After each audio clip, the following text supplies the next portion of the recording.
Soy una bolsa de basura. Soy una bolsa de basura.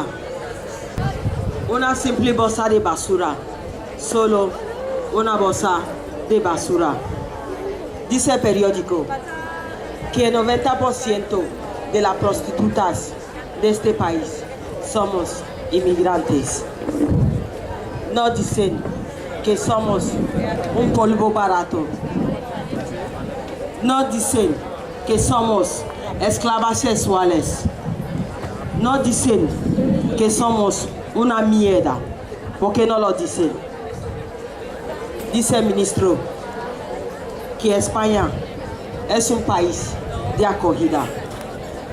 No dice cuánto cobra él por decir eso. No dice por qué no le cuesta nada decir eso. Y no dice cuánto está dispuesta a perder si se demuestra que no es verdad. ¿Por qué no lo dicen? Dice las encuestas que mi país es uno de los primeros destinos turísticos del mundo. No dicen cuántas niñas pierden su infancia para mantener esa estadística. ¿Por qué no lo dicen? Dijo mi madre que yo era una mujer. No me dijo que mi sexo me convertiría irremediablemente en una mercancía. Mi madre me hizo como ella, negra. No me dijo que mi raza era una marca de servidumbre. Mi madre me parió libre.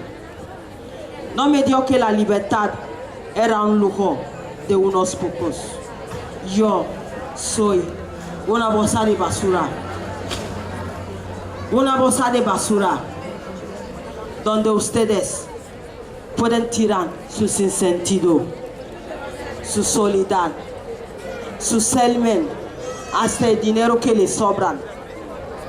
Soy una bolsa de basura porque alguien tiene que hacerlo. Si hay basura, tiene que haber bolsas de basura. La organización social debe de ser lógica. Unos fabrican la mierda y otros nos la comemos. No me esté quejando. Mi madre me dijo que no servía de nada quejarse. Mi patrón me demostró que eso era lo peor que podía hacer. Mi cliente me insinúa que es preferible esto que pasar hambre. No me esté quejando. No quiero que sientan pena. No quiero que quieran darme una limosna. Eso sí que no. Solo me estoy mostrando. Soy una bolsa de basura. Soy una bolsa de basura. Una simple bolsa de basura. Solo una bolsa de basura. Soy prostituta. Y el mundo es un gran burdel. Gracias.